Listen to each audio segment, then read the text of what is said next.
네, 코비드 상황을 위해서 잠깐만 같이 기도하면 좋을 것 같습니다.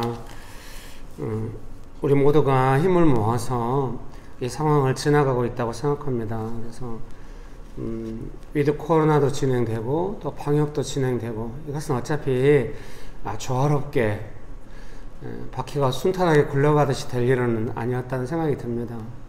이럴 때 필요한 게 하나님의 은혜고 우리 모두가 갈등이 아니라 이 문제를 해결하고자 하는 집중력이 우리나라에 있었으면 좋겠습니다. 우리나라는 그런 걸 잘하는 나라인데요. 이 시간에 같이 기도하실 때 위드 코로나로 진행되는 이 모든 상황이 조금 위태롭지만 주여 이 나라를 지켜주시고 보호하셔서 이 상황들을 우리가 하나님의 도움으로 넘어가고 있다는 것을 모두가 알고 또 함께 기도할 수 있도록 이 시간 하나님께서 역사해 주시도록 우리의 기도를 들으신 줄 믿습니다. 같이 기도하시겠습니다. 좋으신 예수님 언제나 은혜를 베풀어 주셔서 감사합니다.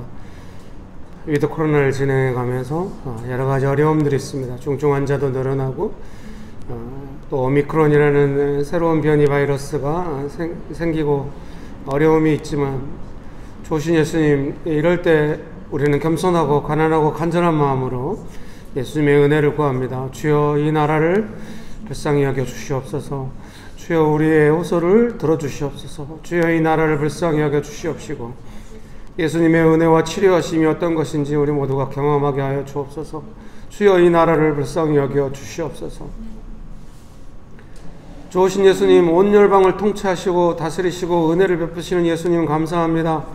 예수님의 생명의 빛으로 온 우리를 충만하게 비추사 모든 사람들이 예수님의 사랑에 감격하며 치유받고 강건해지고 새로워지는 은혜를 경험하게 하여 주시옵소서. 특별히 이 나라를 불쌍히 여기시고 예수님의 은총으로 그 은혜로 예수님의 사랑으로 그 생명의 빛으로 충만하여서 위드 코로나의 어려운 순간들을 감당하며 지나갈 수 있도록 주여 이 나라를 불쌍히 여겨 주시옵소서. 주여 우리의 기도에 응답하여 주시옵소서. 예수님의 이름으로 기도합니다. 아멘.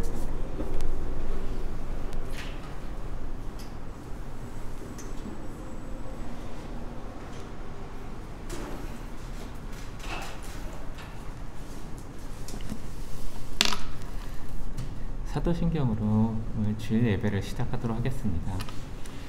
전능하사 천지를 만드신 하나님 아버지를 내가 믿사오며 그 외아들 우리 주 예수 그리스도를 믿사오니 이는 성령으로 잉태하사 동정녀 마리아에게 낳으시고 본디오 빌라도에게 고난을 받으사 십자가에 못 박혀 죽으시고 장사한 지 사흘 만에 죽은 자 가운데서 살아나시며 하늘로서 전능하신 하나님 우편에 계시다. 저로서 산자와 평단을 심판하러 오시리라. 성령을 믿사오며 거룩한 공예와 성도가 서리부터하는 것과 죄를 사해 주시는 것과 몸에 사는 것과 영원히 사는 것을 믿사옵나이다.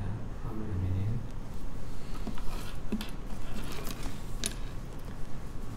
네, 나누고 싶은 성경 말씀은 고린도전서 13장 4절 5절 말씀입니다. 고린도전서 13장 4절 5절 말씀입니다. 제가 읽도록 하겠습니다. 사랑은 오래 참고 사랑은 온유하며 시기하지 아니하며 사랑은 자랑하지 아니하며 교만하지 아니하며 물에 행치 아니하며 자기의 유익을 구하지 아니하며 성내지 아니하며 악한 것을 생각지 아니하며. 오늘 이제 예배인도를 제가 따로 준비를 못해서 네, 어제 오랜만에 아내랑 같이 이제 묵상 나누는 시간을 좀 가졌었는데요. 그때 나눴던 내용들을 네, 나누려고 합니다. 네, 오늘 본문 말씀을 어제 묵상 나눌 때 좀 읽었었는데 읽으면서 이제 드는 이제 마음은 평소에 이제 아내를 대하는 제 그 모습들을 좀 돌아보게 되었습니다. 서로 이제 연약한 부분들이 있어서 이제 그 연약한 부분들이 좀 부딪히는 경우도 있고 한데 저의 지금 현재 일반적인 태도는 연약한 부분들을 보거나 마음에 들지 않거나 좀 거슬린 부분들을 볼 때 이제 기본적으로 판단이 일어나고 이제 그거에 대해서 좀 내가 잘못됐다라는 거를 이렇게 어떻게든 티를 내고 하려고 좀 눈치를 주고 좀 이제 가끔 우회적으로 돌려서 지적하거나 좀 조종하려고 하는 경우도 있고 좀 그런데 이제 그런 모습들이 이제 사랑이 없는 모습들이고 네, 좀 하나님께서 좀 원하시는 우리 부부 관계의 그런 모습이 아니라고 이제 생각이 되고 어떻게 해야 되나 사랑으로 이렇게 섬기는 모습이 어떤 모습일까를 좀 들어봤는데 그런 저에게도 분명 연약한 모습들이 좀 많이 있고 부족한 모습들이 많이 있을 텐데 예수님께서는 나를 어떻게 보실까 생각해 보니까 그런 연약한 부분들을 보시고 좀 마음 아파하시고 그걸 어떻게 좀 좋게 바꾸면서 도와가면서 이렇게 교정해 가실까 그렇게 생각하시고 이렇게 그 사랑의 모습으로 저를 바라보실 거라고 이제 생각이 많이 들었습니다. 그래서 저도 이제 아내를 볼 때 마찬가지로 그런 연약한 모습들을 보고 판단하는 것이 아니라 이런 모습들 연약한 모습들을 보고 이런 모습들이 있는 것으로 인해서 분명 아내도 이제 그걸 알고 있을 테고 그런 모습들이 잘 되지 않는 부분에 대해서 좀 괴로워하거나 좀 마음이 좀 어려워하거나 낭망하는 경우도 있을 테고 분명 그런 모습도 제가 보고 막 했을 텐데 근데 그거를 안타까워하거나 좀 그거를 도우려고 막 이렇게 섬기고 이렇게 사랑으로 이렇게 하지를 못했던 그런 모습들을 많이 보게 됐습니다. 그래서 예수님께서 우리를 생각하시는 것처럼 나도 아내를 같은 마음으로 품고 사랑으로 생각하고 섬겨야겠다 그런 마음이 많이 들었습니다. 그래서 이 시간에 이제 기도하고 싶은 것은 이제 가족과 또 이제 주변 이제 분들 중에도 제가 아내를 이렇게 판단하면서 바라봤던 그런 모습으로 뭔가 바라보는 이제 경우들이 좀 있을 것 같은데요. 네, 마음에 들지 않는 모습들이나 판단하게 되는 모습들이나 뭔가 내 기준으로 봤을 때 그리고 나랑 맞지 않다고 막 이렇게 다른 사람들을 판단하고 좀 안 좋게 미워하거나 보는 경우도 있을 텐데 그때 예수님께서 저 사람을 어떻게 보실까 저 사람의 영혼을 어떻게 보고 계실까 이제 그런 관점으로 이제 그 사람들을 바라보고 그 사람들을 대하고 또 섬길 수 있도록 그런 마음을 부어주시도록 또 그런 삶이 될 수 있도록 그렇게 한번 같이 기도를 하면 좋을 것 같습니다. 기도하시겠습니다. 사랑의 주님, 삶 가운데 다른 사람들을 바라보거나 가지고거나 할 때 그 모습들이 제 익숙한 대로, 편한 대로 판단하며 바라보는 경우가 너무 많습니다. 대부분 그렇게 바라보고 있는데 그런 마음들을 내려놓고 주님께서 우리에게 사랑을 주시고 우리에게 베풀었던 그 은혜들을 생각하며 사람들을 바라보며 주님께 보시는 그런 마음으로 보시는 사랑하시는 마음으로 사람들을 대하며 섬기는 원합니다. 주님 우리에게 마음을 부어주시옵소서. 주님을 닮아가도록 도와주시옵소서. 사랑의 주님, 아버지 저희가 주님께서 베풀었던 은혜와 그 사랑을 다른 사람들에게도 흘려보내는 그런 복된 삶이 되길 원합니다. 주님께서 베풀었던 은혜를 저희가 기억하게 하옵시고 마음에 새기게 하옵시고 다른 사람들을 대하거나 다른 사람들과 관계를 맺을 때에 주님께서 보였던 그런 부분을 저희가 기억하고 배워가며 다른 사람들을 섬기는 그런 삶으로 나아갈 수 있도록 주님 인도하여 주시옵소서. 모든 것 주님 의지합니다. 거룩한 주 예수 그리스도 이름으로 기도했습니다. 아멘.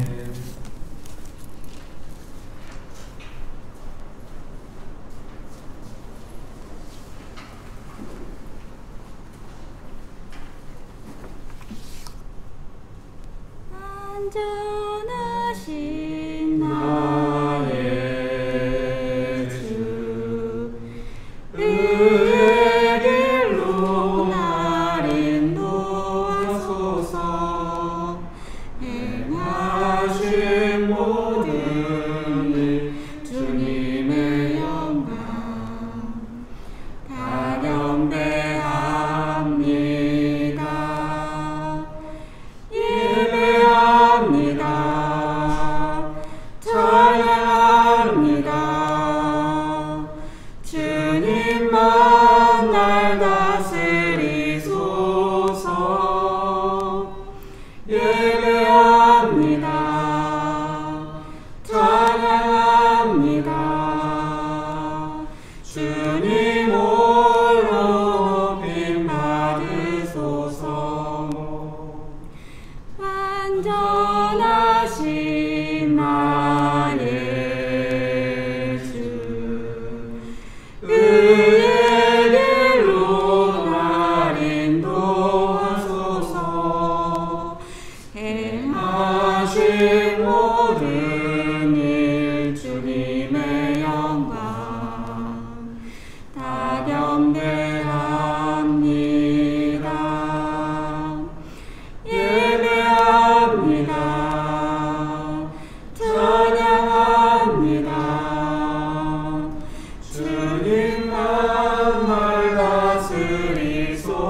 받으리소서.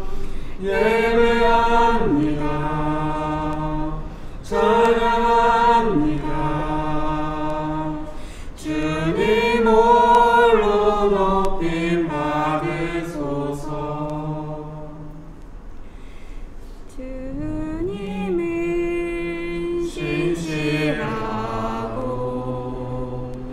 항상 거기 계시네. 주 사랑을 뭐라 할까. 주님은 신실하고 주님은 신실하고 항상 거기 계시네. 주 사랑을 뭐라 할까. 주 사랑이 내 생명보다 귀하고 주 사랑이 파도보다 더 강해요. 세월이 가고 꽃이 시들어도 주 사랑 영원해. 주님 사랑 신실해요. 주 사랑이 내 생명보다 귀하고 주 사랑이 파도보다 더 강해요. 세월이 가고 꽃이 시들어도 주 사랑 영원해. 주님 사랑 신실해요.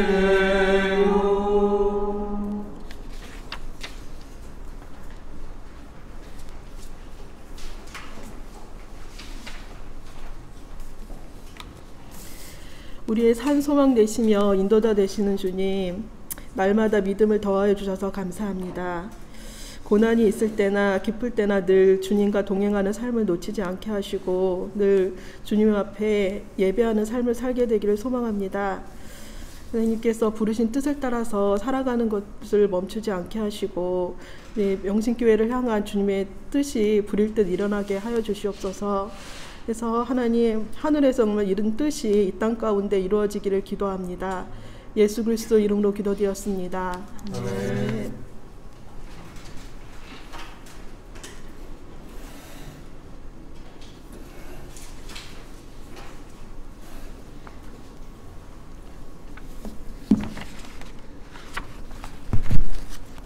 네, 성경 말씀은 요한일서 2장 7절에서 11절입니다. 방송으로 예배드리시는 성도님들 함께 말씀 찾아서 보시면 좋겠습니다. 요한일서 2장 7절에서 11절입니다. 요한일서 2장 7절에서 11절 말씀 제가 읽어드리겠습니다. 함께 말씀 보시면 좋겠습니다. 혹시 말씀을 찾을 수 없는 상황이 있으시면 또 잘 들으시면 또 은혜가 있을 줄 믿습니다.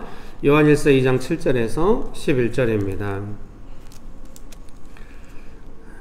사랑하는 자들아, 내가 새 계명을 너희에게 쓰는 것이 아니라 너희가 처음부터 가진 옛 계명이니 이 옛 계명은 너희가 들은 바 말씀이거니와 다시 내가 너희에게 새 계명을 쓰노니 그에게와 너희에게도 참된 것이라. 이는 어둠이 지나가고 참 빛이 벌써 비침이니라. 빛 가운데 있다 하면서 그 형제를 미워하는 자는 지금까지 어둠에 있는 자요, 그의 형제를 사랑하는 자는 빛 가운데 거하여 자기 속에 거리낌이 없으나 그의 형제를 미워하는 자는 어둠에 있고 또 어둠에 행하며 갈 곳을 알지 못하나니 이는 그 어두움이 그의 눈을 멀게 하였음이라. 아멘. 좋으신 예수님, 은혜를 베풀어 주셔서 감사합니다. 하나님만을 간절히 의지합니다. 성령 하나님 충만하게 역사하여 주시옵소서. 예수님의 이름으로 기도합니다. 아멘. 네, 설교문을 보시면 좋을 것 같습니다. 혹시 방송으로 예배를 들으시는 분들도 설교문을 아마 밴드에 올렸기 때문에 보실 수 있을 텐데요. 혹시 이제 명신교회 현장 예배는 못 오시고 유튜브로만 예배를 들으시는 분들이 설교문을 받으시고 싶으시면 명신교회 밴드에 가입하시면 됩니다. 누구나 다 환영하기 때문에요. 자기가 어떻게 명신교회에 그동안 예배를 드렸는지 설명해 주시고 담당자에게 가입하시면 좋을 것 같습니다. 오늘 설교의 제목은 사랑은 어떻게 기적을 일으키는가. 네. 이제 옛날 같으면 미움을 어떻게 해결할 것인가 뭐 이렇게 아마 왜냐면 우리 안에 어떤 문제를 해결하는 것이 더 중요하다고 저는 생각을 했기 때문에 아마 그렇게 설교 제목을 잡았을 것 같아요. 그리고 제 안에 이제 제가 전공이 철학이고 좀 이러니까 비판적 사고를 오랫동안 해오고 이러니까 사랑은 어떻게 기적을 일으키는가 이런 어떤 내용으로 이제 제목을 잡는다고 한다면은 구체적인 현실을 외면하고 이랬으면 좋겠다라고 하는 어떤 낙관적인 기대로 하는 것에 대해서 영체가 좀 받아들이기 어려운 어떤 내용이 있는 것이죠. 근데 이제 제가 오랜 시간이 지나고 나이가 들어서 이제 이렇게 변했는가 아마 그랬을 수도 있습니다만은 제 생각에는 충분히 현실의 비판적인 사고를 해봤더니 그것이 의미가 없다는 것은 아니었습니다. 아, 미움을 정말로 버려야 하는구나. 연약함을 다뤄야 하는구나. 그 오래 훈련할 때도 많은 사람들이 저한테 이야기를 했습니다. 언제까지 훈련만 하냐고. 훈련만 하다 끝나겠다고. 그래서 연약함을 다뤄야 되고 막 이런 거 많이 강조하고 했는데 그럼 어떻게 이것을 할 것인가. 그럼 연약함이 있는데 그 연약함이 해소되지 않았는데 무조건 사랑하자 이러면은 사랑이 되겠나. 이런 고민이 제 안에 있어서 오랫동안 사랑하지 못하고 미워하는 것에 대해서 우리의 미움이 실제적으로 있는 것에 대해서 이걸 어떻게 다룰 것인가를 고민을 많이 하고 같이 나누고 또 함께 훈련하고 신앙생활하고 그렇게 했던 것 같습니다.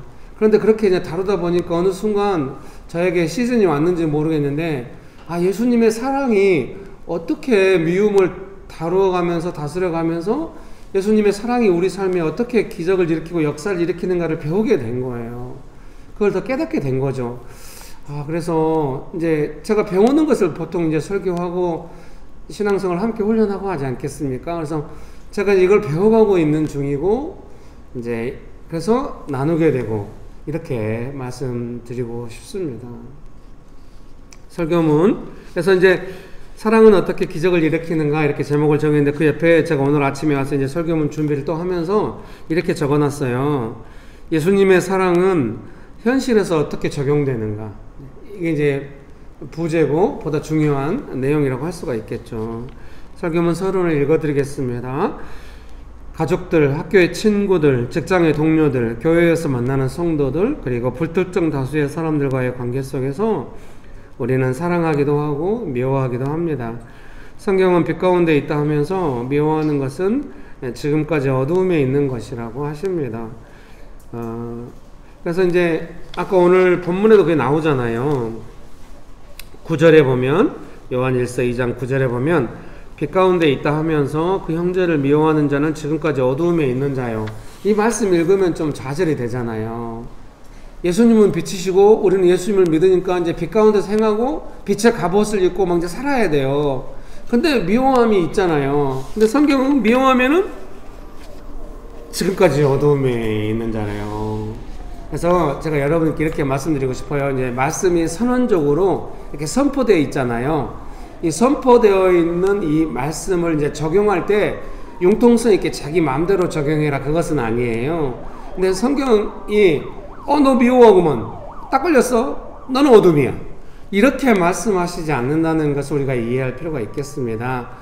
우리가 예수님을 믿고 빛 대신 예수님 또 빛은 사랑이다 오늘 본문에 말씀하시는데 빛 대신 예수님의 생명의 빛 안에서 살아가고 사랑 안에서 살아가는데 그게 믿자마자 바로 어둠은 싹 사라지고 미움은 다 사라지고 사랑만 충만하고 산다 이런 말씀은 아니겠잖아요.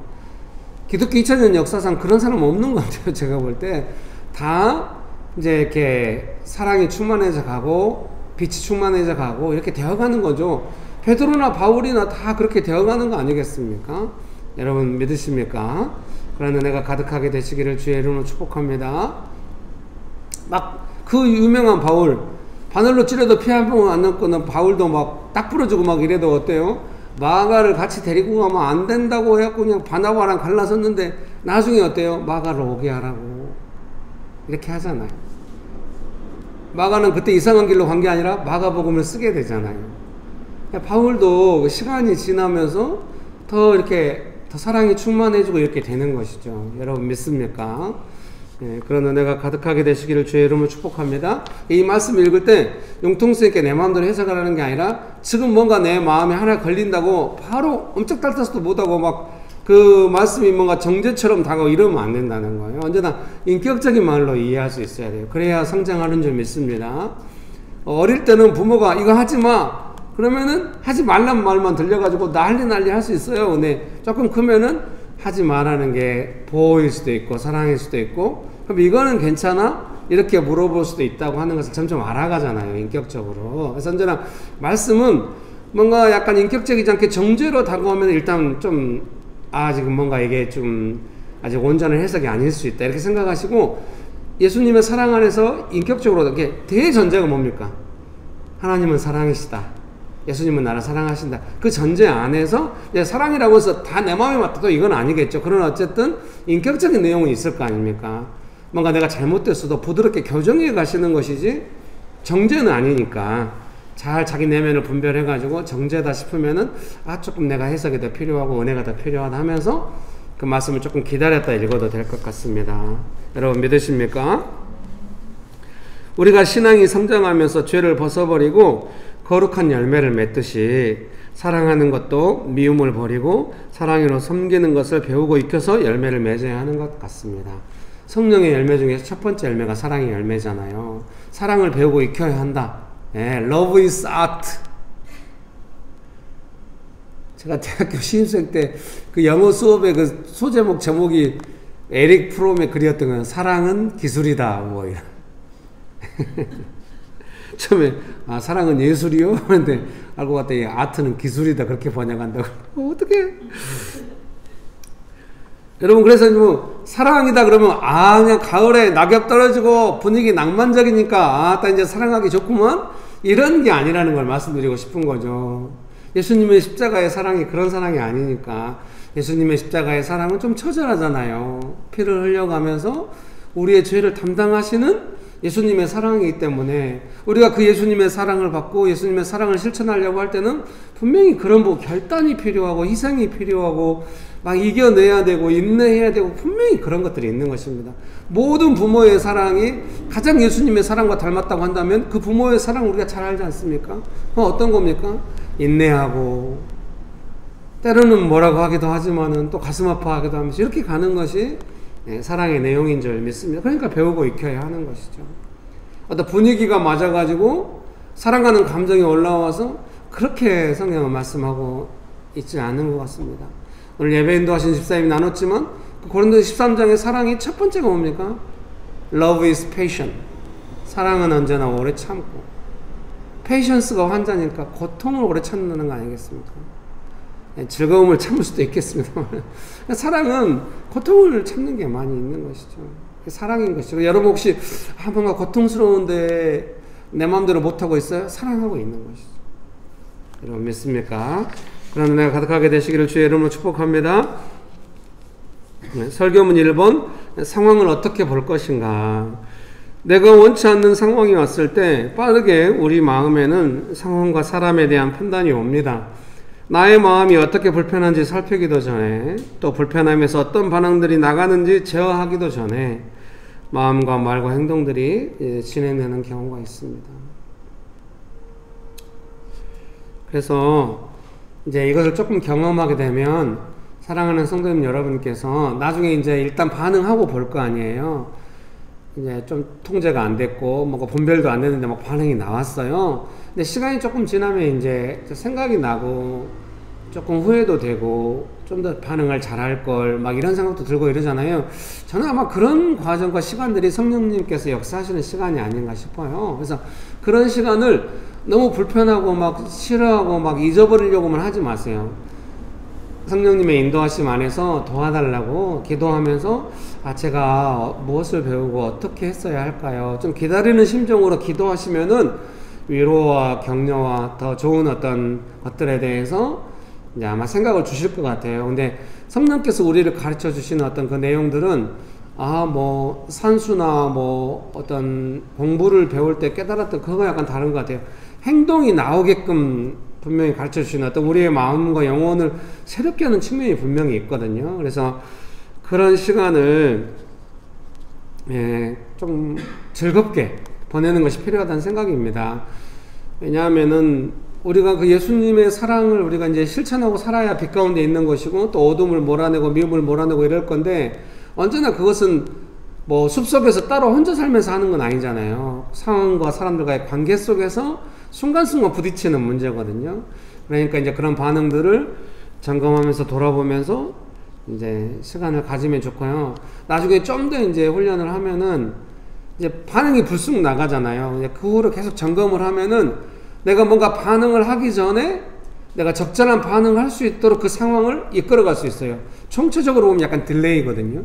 시간을 조금 늦추는 거예요. 근데 마냥 내가 하기 싫어가지고 뒤로 미루고 막 이런 느낌은 아니에요. 급한 것 같죠. 급하니까 급한 반응이 나왔겠죠. 또 내 연약함을 확 찌르면 또 막 반응이 나와버리고 막 이런단 말이죠. 근데 그렇다 할지라도 그거를 조금 믿음의 시간으로 사랑으로 반응하는 시간으로 바꿔갈 수 있다는 생각이 들고요. 근데 이걸 완벽하게 하는 사람은 저는 없다고 생각해요. 우리는 사람은 다 연약하고 순간 마음이 어떤 영향을 받고 눈에 보이는 것만 볼 수 있고 이러기 때문에 영향을 받을 수밖에 없는데 그래도 이제 조금 훈련하면서 나아가면은 얼른 나오려고 하는 나의 반응을 딱 이렇게 좀 절제할 수 있는 은혜가 있게 되는 것 같아요. 근데 언제나 그렇습니다. 훈련이라고 하는 것은 사후에 하는 거예요. 미리 알아가지고 다 훈련돼가지고 좋은 반응 보이고 다 행복하고 사랑해서 이러고는 안 돼요. 내가 내 마음대로 반응을 했는데 지나고 보니까 그것들에서 여러 생각이 들고 여기서 인도함을 받았어야 한다. 이제 그런 생각이 들고 그러면 그 다음에는 어떻게 반응할 것인지 성령님의 도움을 구하면서 나아갈 수 있는 것입니다. 여러분 믿으십니까? 그래서 제가 명신교에서 무슨 일 할 때 요즘은 좀 덜한지 모르겠는데 옛날에는 뭐 회의 시간 정할 때도 이제 무슨 일을 같이 한번 회의 한번 해봅시다 하고 제가 말을 깨놓으면 이제 집사님들이 언제 몇 시에 하자는 거예요. 그러면은 그때 가서 상황 보고 보면서 한번 이야기해 봅시다. 그러면 언제 몇 시까지 해요? 그래서 하도 이제 뭐라고 그러면 언제 몇 시에 합시다 했는데 뭐 상황이 안 맞았고 미안합니다 못하게 됐네요. 그러면 다들 열받아 하시고 뭐 제가 나중에 좀 이런 내용들이 있었다고 설명하면은 지가 약속 못 지킨 거를 변명한다는 식으로 이렇게 해가지고 분위기가 애매해지고 분명히 이런 부분이 있었거든요. 근데 제 마음은 이제 그걸 계속 지수한테 설명을 했죠. 회의에서 뭔가 결정하기 전에 우리의 마음이 이만저만하고 상황이 이만저만하고 이걸 이렇게 결정할 때 이러이러한 것이 예상되고 그래서 이런 것들을 조금 기도해가지고 조금은 만져진 상태에서 회의를 하고 싶었다. 근데 그런 것들이 정리가 안 되고 회의를 해서 뭔가 결정해버리면은 우리의 마음은 어려운 대로 일은 결정돼 있고 그러면 그 일이 어떻게 나중에 수정하긴 더 힘드니까 했더니 이제 집사람들은 뭐라고 하는 거야 이렇게 하면서 조금 힘들고 이제 뭔가 결정이 잘 안 되는 것처럼 좀 답답한 시간이고 제가 원래 그런 사람은 아닙니다. 계획 좋아하고 세밀한 플랜이 나와야 되고 이래야 되는데 그렇게 못할 때가 있는 것입니다. 왜 그렇게 못하겠습니까? 이렇게 뭔가 반응하고 결정하면 안 된다고 하는 깊은 부담감이 있는 것입니다. 사랑하는 성도님 여러분께도 그런 부담감이 있으십니까? 너무 잘했습니다. 진짜 은혜가 있는 것입니다. 그래도 반응이 있을 것입니다. 근데 반응이 있고 나서 좀 고민됩니까? 그것도 아주 좋은 것입니다. 더 좋은 건 뭐겠습니까? 다음번에 반응할 때는 좀 더 인도하심 받는 반응, 준비된 반응, 사랑의 반응, 예수님께서 원하시는 반응 이렇게 해갈 수 있도록 우리가 해야겠죠. 그런 은혜가 있게 되시기를 주의 이름으로 축복합니다.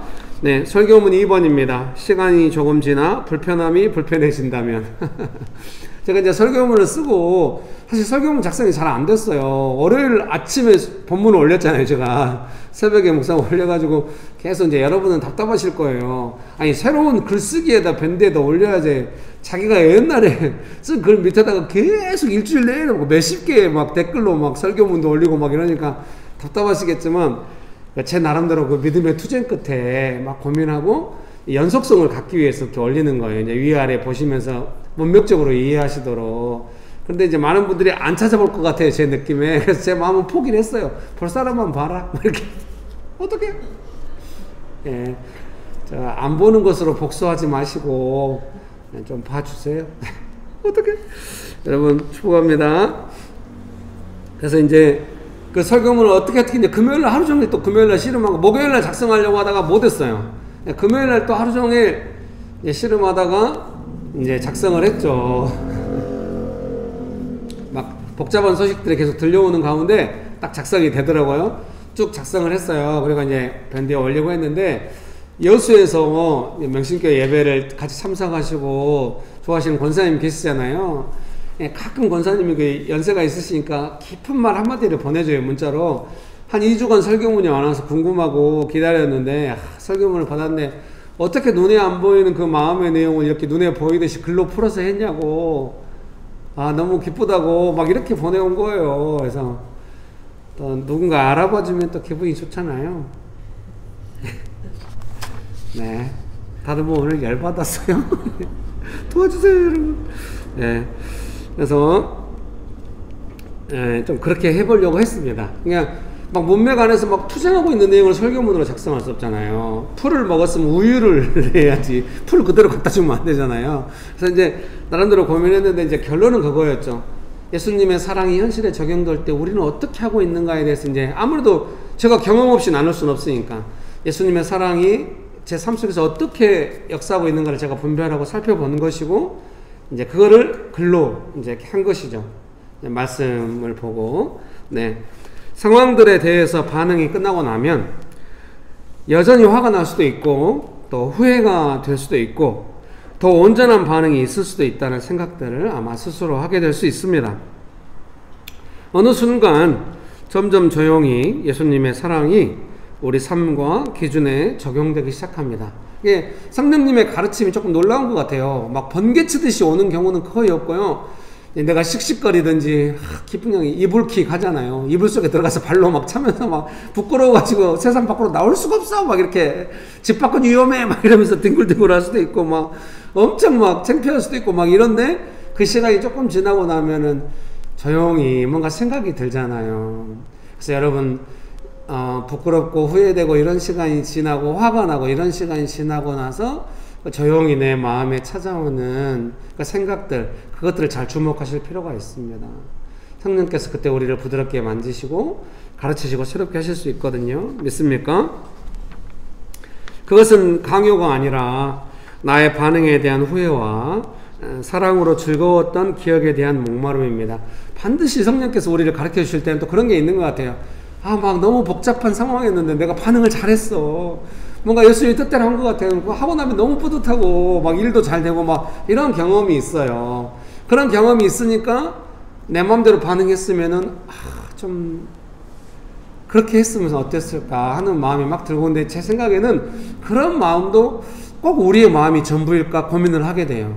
뭔가 성령께서 가르쳐 주시기 때문에 우리 안에 그 선하신 예수님의 사랑에 대한 갈급함이, 그렇게 하고 싶다, 그런 마음의 동기가 예수님께로부터 오는 것이 아닐까, 성령님의 가르침으로부터 온 것이 아닐까, 그런 생각을 하게 됩니다. 아마도 그것은 예수님의 빛이 우리의 어둠을 몰아내고 있는 중일지 모릅니다. 그래서 그런 시간에 정말 내가 뭔가 내 마음대로 반응했던 것들에 대해서 약간 깊이 이건 아닌 것 같은데, 그때 너무 잘했었는데 왜 이번에 이렇게 했을까, 그렇게 하면 얼마나 좋을까, 그렇게 했었어야 하는데, 막 이런 생각들이라고 하는 것이 얼마나 깊숙이 우리의 내면의 변화를 가져오는지 모르겠어요. 어떤 사람의 깊은 어떤 그런 생각들이 마음과 행동의 변화를 가져온다고 저는 생각을 하거든요. 여러분도 경험하실 거예요. 어떤 사람에게 아무리 말을 해도 그 사람이 스스로 깊이 생각 안 하면은 이게 안 되거든요. 근데 이것을 가능하게 하시는 분이 누구신가? 성령께서 역사하셔서 그것이 가능하다, 이런 생각이 드니, 사랑하는 성도님 여러분께 왜 이것을 이야기하고 싶겠습니까? 스스로 체크할 때 내 마음 안에 그런 마음이 들 때 이거 성령님의 역사구나 혹시 생각이 든다면, 다음번에 다른 상황에서 나의 반응을 보고도 지금 현재 나의 반응은 성령께서 깊이 역사하시는 그런 반응은 아니구나, 좀 더 성령님 앞에 나아가야겠다, 이러면서 나아갈 수 있게 되는 것이죠. 여러분 믿습니까?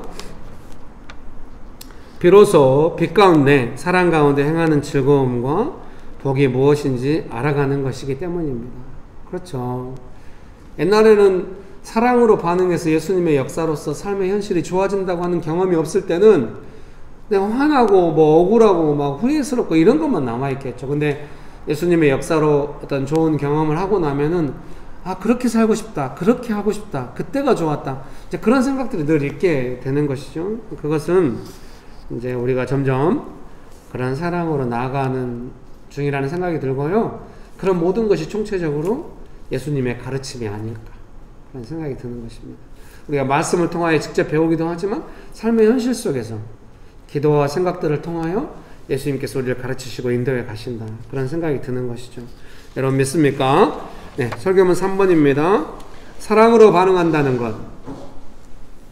네, 상황이 주는 자신의 불편함에 대해서 정직해지는 것이 우선일 것 같습니다.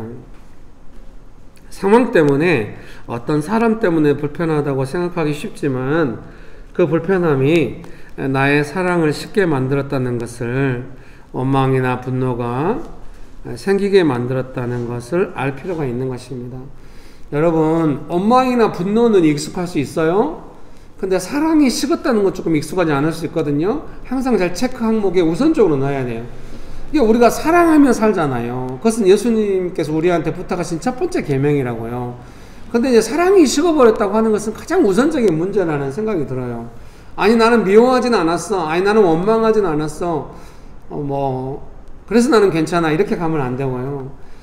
친절하고 친밀하고 사랑하고 이런 것이 아니라면은 조금 이제 사랑이 식은 것에 대해서 조금 고민할 필요가 있다는 생각이 듭니다. 여러분, 그런 은혜가 있게 되시기를 주의 이름으로 축복합니다. 아멘 하기 어렵겠죠. 몇 명 있지도 못해가지고 오늘. 네. 그러니까 이제 어떤 상황이나 사람이 내가 생각이 나한테 잘못했겠죠. 그러니까 이제 마음이 어려워져 사랑이 식고 이랬을 텐데, 아니 내가 피해를 입었는데 왜 나한테 뭐라고 그래, 이제 그럴 수도 있거든요. 근데 이제 사실 성경에도 그런 말씀을 하세요. 미련한 사람한테 훈계하지 말고 지혜로운 사람한테 훈계하라고. 이게 상황을 엉망으로 만들어가지고 나를 어렵게 만드는 사람한테 너 왜 상황을 그렇게 하면 거의 효과가 없어요. 그러니까 어때요? 그 반응을 고민하는 사람한테 사랑으로 조금 하면 어때? 이렇게 이야기할 수 있는 거죠. 여러분 축복합니다. 잘못했다는 것이 아니라 이 상황이 좋아지려면 결국은 사랑으로 사역하는 사람의 사역을 통하여 상황이 좋아질 것이기 때문에 우리의 관심사는 누가 잘못했냐, 잘잘못을 따져가지고 더 잘못한 사람을 찾는 것이 목표는 아니잖아요.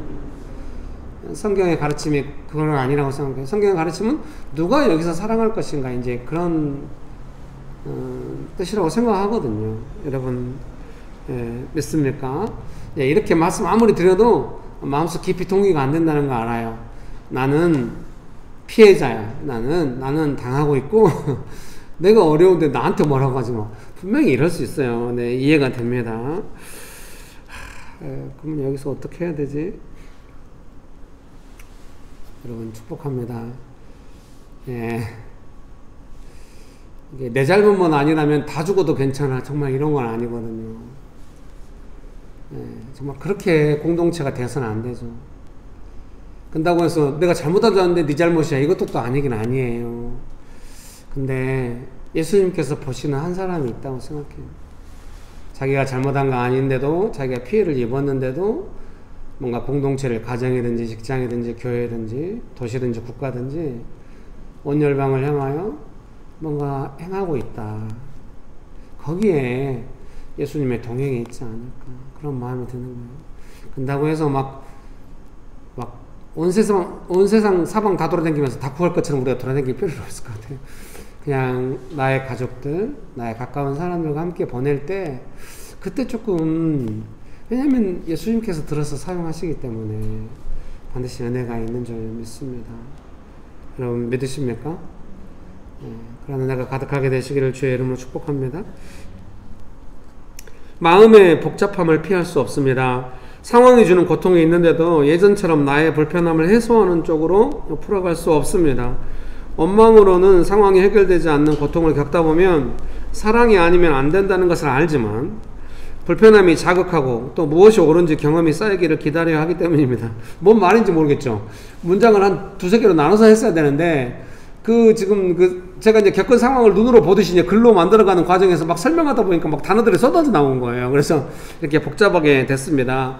이 문장을 설명하는 것보다 금요일 하루에 제 삶을 나누는 게 좋을 것 같아요. 금요일 아침에 이제 아침마다 일정한 룰이 있어요. 이제 제가 새벽에 일어나서 기도하고 나서 이제 시기가 셋째가 유치원 갈 때까지 제가 숨어 있어야 돼요. 제가 눈에 띄면 유치원 안 간다고 하거든요. 그래서 이제 마침 희락이가 기숙사에 가 있기 때문에 거기서 제가 이제 새벽에 묵상도 하고 기도도 하고 이제 그런 시간을 갖는단 말이죠. 아침에 조용히 숨어 있어요. 그날도 조용히 시기가 떠났거든요. 그 다음에 루틴은 뭐냐면 이제 아내가 커피를 한 잔 마셔요. 소파에 앉아가지고 보통 런닝맨 틀어놓고 커피를 마시거든요. 그래서 커피를 한 잔 마시고 이제 시간이 지나면 이제 제가 나와가지고 뭐 이렇게 이제 아침 같은 걸 먹고 이제 교회를 출발하고 이제 뭐 이렇게 일정이 이렇게 되거든요. 근데 그날 아침에는 아내가 계속 부산에 왔다 갔다 하는 거예요. 근데 그 느낌이 너무 안 좋았어요. 뭔가 일이 발생했다는 느낌이 없지 않아 있었거든요. 제가 3번까지는 참았거든요. 4번째는 도저히 못 참고 물어봤어요. 여보, 무슨 일 있어? 그랬더니 뭔 일이 났어. 이제 보통 그러면 아주 안 좋은 일이거든요. 전화 안 받을 때 그 아내의 특유의 반응이 있거든요. 이제 나갔죠. 뭔 일 했더니 저 안에 욕실에 타일이 깨졌어. 근데 윗집에서 어디선가 공사하는 소리가 언뜻 들은 것 같아서 자기가 이제 그 집을 찾아 왔다 갔다 하고 있다는 거예요. 제가 제일 먼저 드는 생각은 뭐냐면, 아니, 그러니까 왜 이 아침 시간을 이렇게 많이 쳐? 우리의 루틴 있잖아, 지금. 근데 왜 이렇게, 그런 말을 하면 안 되겠죠. 근데 그런 마음이 슬쩍 드는 거 어떡해요. 제가 사람인데. 마음이 슬쩍 들어요. 근데 제가 이제 알잖아요. 이걸로 반응하면, 이거 좀 커지면은 이걸 숨긴 채 계속, 왜 아침을 이렇게 만들었어? 이런 반응이 나오니까 이건 안 돼 하고 이제 순간 제가 정리를 하고 있었겠죠. 그래도 뭐 기쁜 일이 아니잖아요. 아내의 반응. 두 번째 바로 반응. 여보, 당신은 항상 당신 선에서 문제를 해결하는 게 아니라 문제를 키워가지고 나까지 어렵게 끌려들게 하는 상황을 좀 만드는데 당신이 조금 그건 해결해야 되지 않을까? 이런 마음이 또 이제 막 옛날에는 신혼 초에는 그것 때문에 많이 싸웠죠. 아니 뭔가 말을 전달할 때는 좀 작게 만들어서 전달을 하라고 더 크게 만들거나 더 어렵게 만들어서 나한테 전달하면 뭐 나라고 뭐 방법이 있냐고 이것 때문에 많이 싸웠는데 아내는 알았어 앞으로 작게 만들게 그런 게 아니라 알았어 앞으로 말 안 할게. 그리고 말 안 하거든요. 여보, 미안해. 나중에 제가 이제 그런 마음이 들었지만, 오랫동안 이제 부부가 서로 이제 해오면서 그런 거 다 정리됐잖아. 아, 이거 안 돼. 이렇게 생각이 가면 안 돼. 그래서 제가 이제 약간 허둥대면 피할 수 없더라고요. 아내는 뭐 물건을 사도 조그만 흠집이 나도 뭐 너무 예민해져요. 아주 따져요. 저는 흠집 그런 거 이미 샀는데 어떻게 그러면은 돌리고 이거 더 복잡해 대충 써. 그리고 쓰면서 계속 보관하는 스타일이네. 아내는 처음에 흠집 너무 예민하다가 대충 써. 관리를 안 해. 그것도 지금도 의아합니다. 왜 그런지에 대해서 우리가 서로 그런다는 건 알았는데요.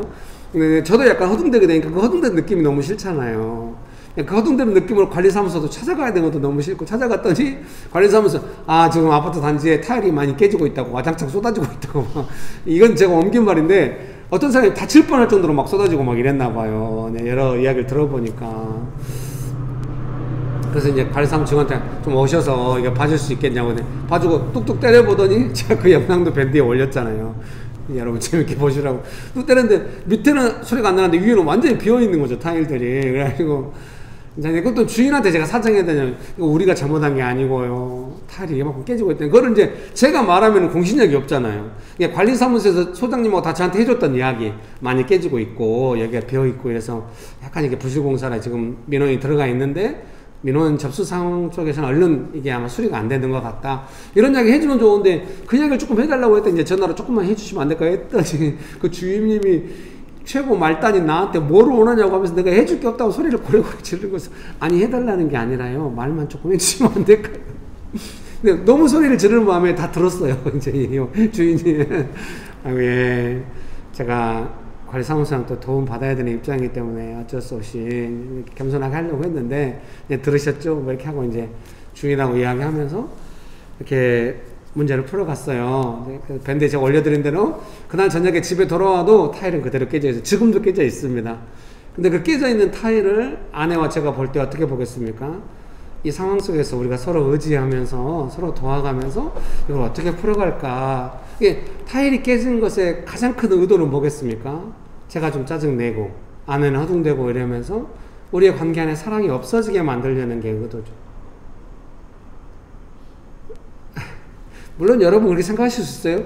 타일이 깨져가지고 보기 흉한 것이 의도겠지. 뭔 사랑이 어딨어 거기에. 그럴 수 있지만 어쨌든 왜 타일이 깨졌는지는 알 수 없으나 뭐 이제 공사상에 그걸 어떻게 극복할 건지는 결국 사랑인 겁니다. 여러분 믿으십니까? 그러나 내가 가득하게 되시기를 주의 이름으로 축복합니다. 그러나 제가 어떻게 이렇게 반응할 수 있겠습니까?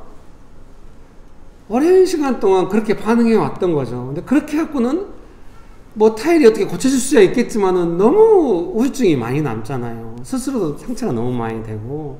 그러니까 이때 반응을 잘해야 한다. 근데 그것이 하루아침에 되지는 않는 거죠. 좀 시간이 쌓이고 성령님께 순종하고 이러면서 후회도 많이 남고 다시 인도함 받고 이러면서 점점 배워가면서, 그래서 교회 공동체가 필요한 겁니다. 이런 걸 함께 나누고 함께 배워가고 빛 가운데로 걸어가는 삶이 뭔지 알아가기 위해서 필요한 것이죠. 우리가 함께 그런 은혜가 있는 줄 믿습니다. 믿으십니까? 설교문 3번의 세 번째 단락 읽어드리겠습니다. 자주 겪다 보면 상황에 반응하는 나의 마음이 예수님의 사랑 안에 있어야 한다는 사실을 깊이 생각하게 됩니다. 상황은 자주 그 사랑을 잃어버리도록 찾아온다는 것도 알게 됩니다. 그래서 상황을 맞을 때 상황 중심으로 나아가기보다는 먼저 나의 마음을 상황에 빼앗기지 않도록 지키는 것을 신경 쓰게 됩니다. 그렇게 상황을 볼 때 인내할 수 있는 것 같습니다. 제가 관리사무소 분들을 대하거나 제 아내를 대하거나 주인을 대할 때 조금 인내할 수 있었다고 하는 건 뭐겠습니까? 오랜 경험을 통하여 이게 사랑이 아니면 안 된다는 걸 알고 있고 하기 때문에 제가 이제 내가 꾹 참아야지. 보통 우리가 인내를 그렇게 생각하는데 그게 아니라 이 사랑을 잃어버리면 안 된다. 이런 분별들이 진행되면서 예수님의 사랑으로 뭔가 하려고 할 때 자연스럽게 인내가 되는 것이죠. 이 상황을 참아야 돼. 그러면 참을 사람 없어요. 사랑이 식어져 버려. 사랑으로 해야지 그때 인내할 수 있어요. 우리가 자녀를 기를 때 어느 때 가장 인내합니까? 자녀들 사랑할 때 인내할 수 있는 거죠. 사랑으로 해야지 그때 인내할 수 있어요. 솔직히 말하면 사랑으로 해야지 하면은 어려워도 조금 즐겁게 할 수 있는 때도 있는지 몰라요. 그럴 때가 있을 수 있죠.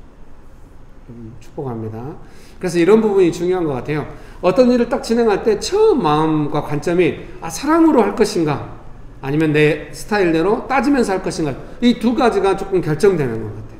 그래서 뭔지는 잘 몰라도 일단 사랑으로 해야 돼. 사랑으로 안 하면 길을 잃어버려 결론이 안 나. 결국 싸움 나고 따질 것이고 상처만 남을지도 몰라. 이렇게 생각하면서 사랑으로 해야 돼.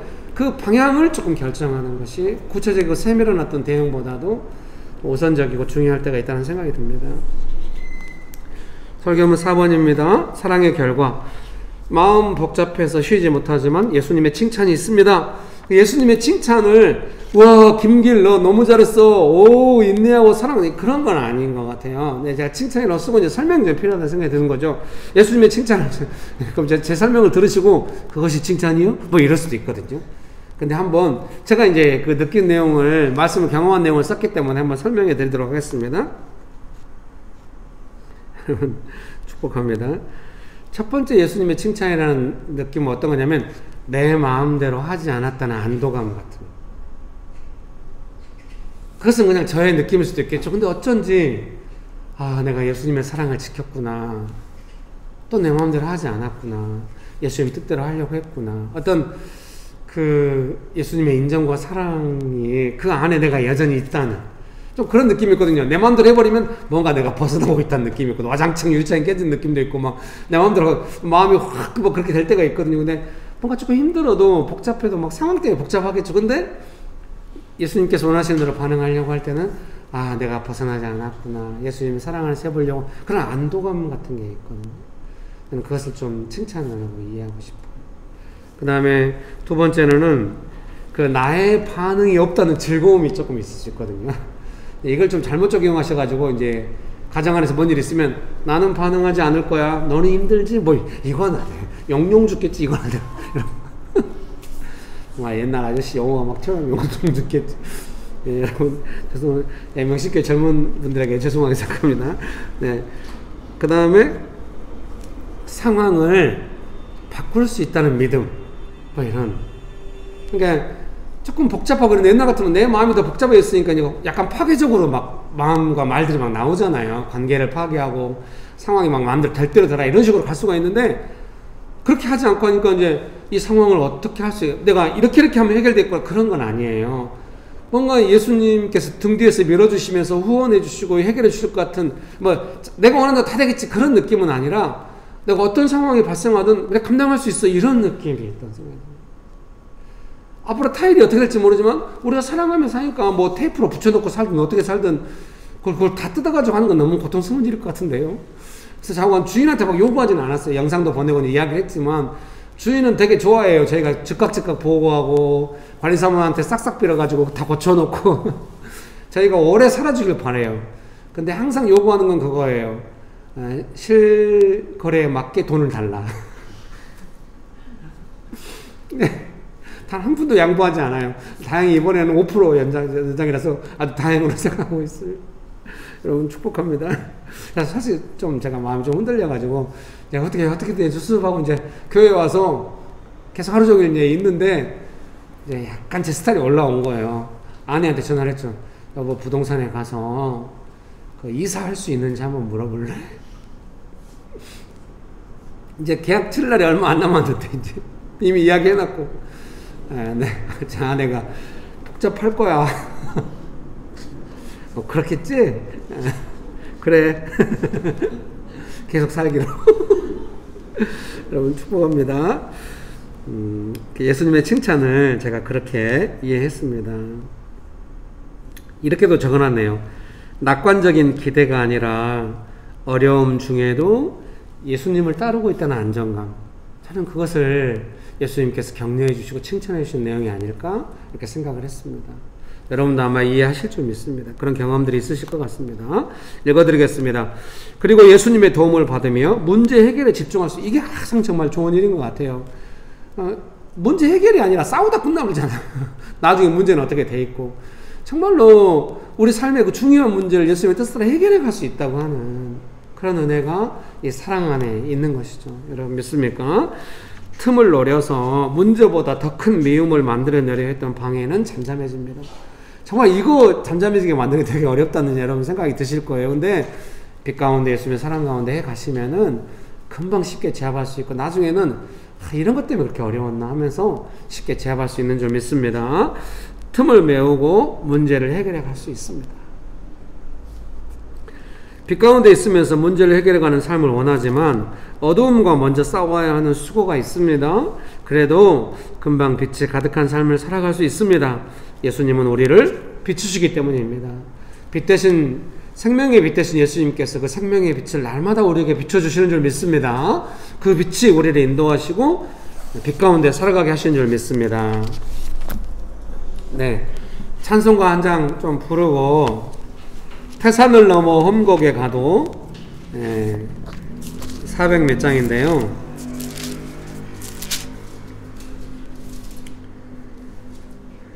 (445장입니다) 445장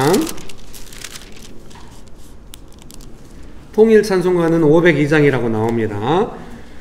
태산을 넘어 험곡에 가도 빛 가운데로 걸어가면 주께서 항상 지키시기로 약속한 말씀 변치 않네. 하늘의 영광 나의 맘속에 차고도 넘쳐 할렐루야를 힘차게 불러 영원히 주를 찬양하리. 캄캄한 밤에 다닐지라도 주께서 나의 길 되시고 나에게 밝은 빛이 되시니 길이 믿습니까? 염려 없네. 하늘의 영광 나의 맘속에 차고도 넘쳐 할렐루야를 불러 영원히 주를 찬양하리. 광명한 그 빛 마음에 받아 찬란한 천국 바라보고 할렐루야를 힘차게 불러 날마다 빛에 걸어가리. 하늘의 영광 나의 맘속에 차고도 넘쳐 할렐루야를 힘차게 불러 영원히 주를 찬양하리. 캄캄한 밤에 다닐지라도 주께서 나의 길 되시고 나에게 밝은 빛 되시니 길 잃어버릴 염려 없네. 아멘. 광명한 그 빛 마음에 받아 찬란한 천국 바라보고 할렐루야를 힘차게 불러 날마다 빛에 걸어가리. 좋으신 예수님, 우리에게 생명의 빛을 날마다 비춰주셔서 감사합니다. 예수님의 이름으로 기도합니다. 아멘.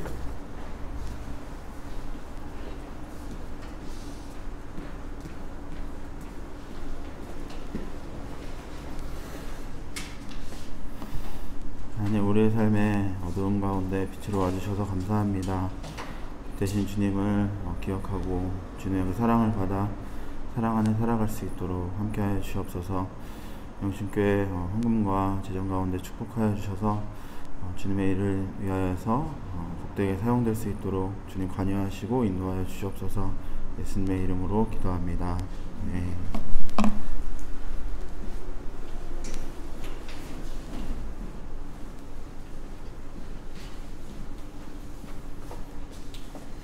네, 광고 시간입니다. 네, 묵상 모임이 이제 각 캠퍼스별로 줌으로 진행이 되고 있습니다. 네, 묵상을 통해서 말씀 안에서 마음을 나누는 은혜가 있습니다. 네, 그 예배 시간이 주일 11시에 드리고 있는데요. 네, 시간은 코로나 이제 방역 지침에 따라서 변동될 수도 있습니다. 감사합니다.